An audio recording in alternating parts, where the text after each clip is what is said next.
Ini adalah burung terkecil di dunia, dengan berat hanya di kisaran 2 gram, seberat uang koin 200 rupiah. Namanya kolibri lebah atau bee hummingbird. Burung unik yang berasal dari Kuba ini telah menarik perhatian para peneliti. Ukurannya yang terbilang sangat kecil itu bahkan lebih kecil dari beberapa serangga. Padahal kolibri lebah juga kadang memakan serangga, meski makanan utamanya adalah nektar bunga. Meski tubuhnya begitu kecil, tapi burung yang juga dikenal dengan nama Zunzun Cito ini punya kehidupan normal, seperti burung pada umumnya. Burung ini bisa terbang dengan lincah. Mereka menghabiskan banyak waktunya di udara, terbang ke sana kemari mencari bunga. Setiap harinya mereka bisa mengunjungi sekitar 1000 bunga atau bahkan lebih. Kebutuhan mereka terhadap makanan serta kondisi tubuhnya yang spesial memaksa mereka untuk terus bergerak demi memenuhi kebutuhan perutnya. Mereka membangun sarang saat bertelur. Tentu sarangnya juga kecil. Telurnya saja seukuran biji kopi. Yang membangun sarang bukan bejantan, tapi betinanya. Ini yang agak berbeda. Kolibri lebah hanya satu dari sekitar 366 spesies burung kolibri dari keluarga Trochilidae. Burung kolibri dikenal sebagai hummingbird atau burung berdengung karena suara dengungan sayapnya. Pergerakan sayap mereka memang luar biasa. Kolibri adalah burung dengan kepakan sayap yang paling cepat. Kolibri leher delima misalnya, mereka tercatat di dalam daftar Guinness World Record sebagai burung dengan kepakan sayap tercepat mencapai 200 kepakan dalam 1 detik. Bayangkan saja, 1 detik mengepakkan sayap sebanyak 200 kali. Itu kalau sayapnya buatan manusia, kayaknya udah copot. Dengan kepakan sayap yang super cepat, kolibri bisa terbang dengan stabil. Mereka bahkan bisa berdiam diri di udara. Mereka juga jadi satu-satunya burung yang bisa terbang mundur. Pergerakannya begitu lincah, membuatnya bisa berpindah dengan cepat. Kemampuan terbang kolibri jadi salah satu yang paling stabil. Itu adalah adaptasi mereka demi bisa mengambil nektar bunga tanpa harus mendarat. Sayangnya, kepakan sayapnya yang cepat membuatnya harus kehilangan banyak energi. Pergerakan cepat yang sangat melelahkan. Jika dilakukan oleh burung lain, bisa saja menyebabkan kematian karena kehabisan tenaga. Untungnya burung kolibri adalah hewan dengan metabolisme yang tinggi. Demi bisa mengimbangi pergerakan sayapnya yang cepat, mereka juga mengisi bahan bakarnya dengan cepat. Sebagai salah satu hewan yang punya porsi makan paling banyak, burung kolibri menghabiskan sebagian besar waktunya untuk terus makan.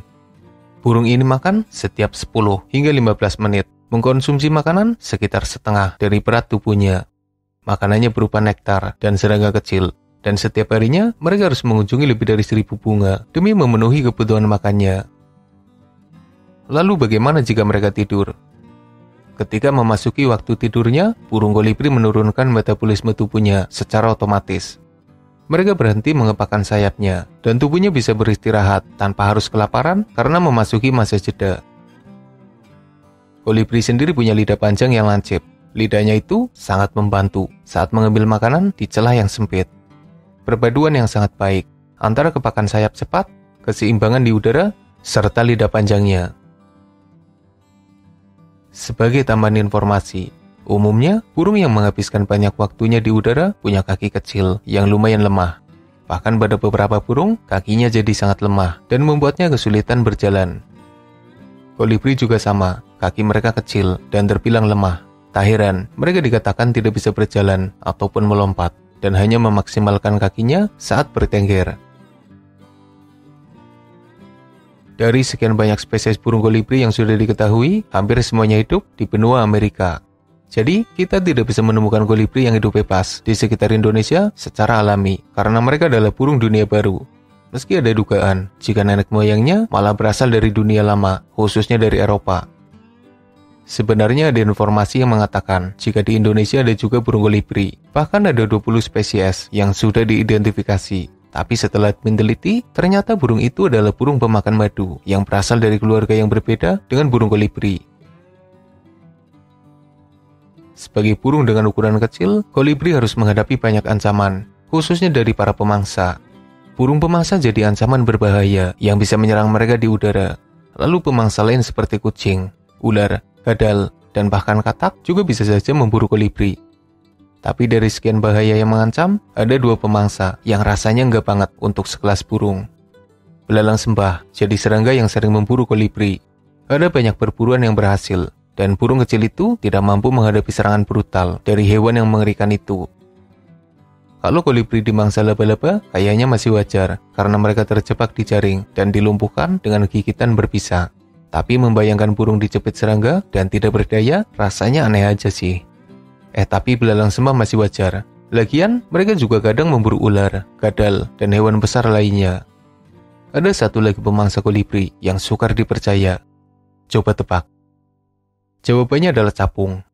Serangga dengan persentase keberhasilan berburu paling tinggi di antara hewan lainnya itu yang sebenarnya berukuran lebih kecil dari burung kolibri, ternyata bisa memburu dan memangsa kolibri. Burung dimangsa capung. Padahal biasanya burung yang memangsa capung. Apakah burung kolibri memang selemah itu? Sebagai keluarga burung berukuran kecil, rasanya tidak mengherankan jika kolibri bisa diburu oleh serangga. Kolibri terbesar saja, yaitu kolibri raksasa utara, beratnya hanya 20 gram. Bobotnya 20 gram, tapi jadi yang terbesar, bahkan dinamai Giant Hummingbird. Emang beneran kecil burungnya ini mah? Seharusnya burung kecil dengan suara merdu, pergerakan anggun, warna cantik, dan penampilan imut ini bisa jadi burung peliharaan yang bagus. Tapi sayangnya, mereka tidak bisa dijadikan sebagai burung peliharaan.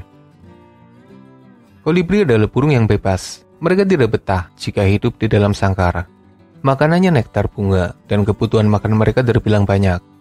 Manusia tidak bisa memenuhi kebutuhan makan dan menjamin kebebasan mereka jika harus hidup di dalam sangkar. Orang-orang hanya bisa mengundang kolibri dengan menyediakan makanan dan minuman saja. Mereka tidak bisa memeliharanya, seperti burung lainnya. Kolibri adalah burung bebas. Mereka tidak terlahir sebagai peliharaan manusia. Seperti para serangga penyerbuk, kolibri juga punya peran penting bagi tanaman. Mereka telah membantu penyerbukan bunga dan menjaga kestabilan alam dengan langkah kecilnya. Kolibri ini bisa dibilang jadi burung dengan jiwa serangga. Dari sekian banyak spesies yang sudah diketahui, ternyata ada beberapa yang sudah punah. Penyebabnya karena kerusakan alam yang terjadi akibat ulah manusia, serta penyebab alami lainnya. Kolibri sendiri adalah burung yang sudah lama eksis di bumi. Dari penemuan fosil tertua yang ada, mereka diduga sudah hidup sejak 30 juta tahun yang lalu. Dan fosil tertua itu ditemukan di Jerman. Hal ini semakin menguatkan dugaan bahwa nenek moyang kolibri memang berasal dari dunia lama. Mereka sendiri melakukan migrasi ke dunia baru pada kisaran masa Pleistosen. By the way, walaupun bertubuh kecil, kolibri juga melakukan migrasi.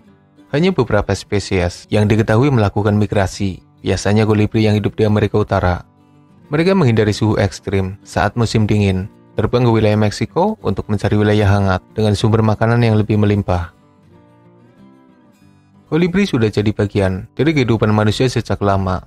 Bahkan suku Aztec yang ada di Meksiko sudah memakai burung kecil ini sebagai jimat. Mereka juga percaya jika ada prajurit yang gugur dalam peperangan akan bereinkarnasi menjadi burung kolibri. Admin malah penasaran dengan penyebutan kolibri untuk burung ini. Nama dalam bahasa Inggris adalah hummingbird, tapi kita mengenalnya sebagai burung kolibri. Kira-kira nama itu berasal dari mana ya? Ada beberapa burung kolibri yang populer. Selain kolibri lebah dan kolibri raksasa yang populer karena ukurannya, ada juga kolibri berleher rubi yang melakukan penerbangan sejauh 500 mil saat bermigrasi. Lalu, fiery-throat hummingbird yang punya leher berwarna cantik. Kolibri ekor indah yang punya ekor panjang. Komet ekor merah. Hill Star Ecuador, Long-tailed Silk, Kolibri Ana, Crownwood Nymph, Rufous Crest Coquette, Wirecrest Thorntail, Velvet Purple Coronet, Rainbow Bird Thornbill, Swordbill Hummingbird, Snowcap, dan lain sebagainya. Burung kecil dengan pergerakan anggun ini ternyata punya banyak keistimewaan. Tak heran jika mereka telah menarik perhatian manusia. Semoga bermanfaat. Makasih udah nonton. Dan mohon maaf jika masih banyak kesalahan.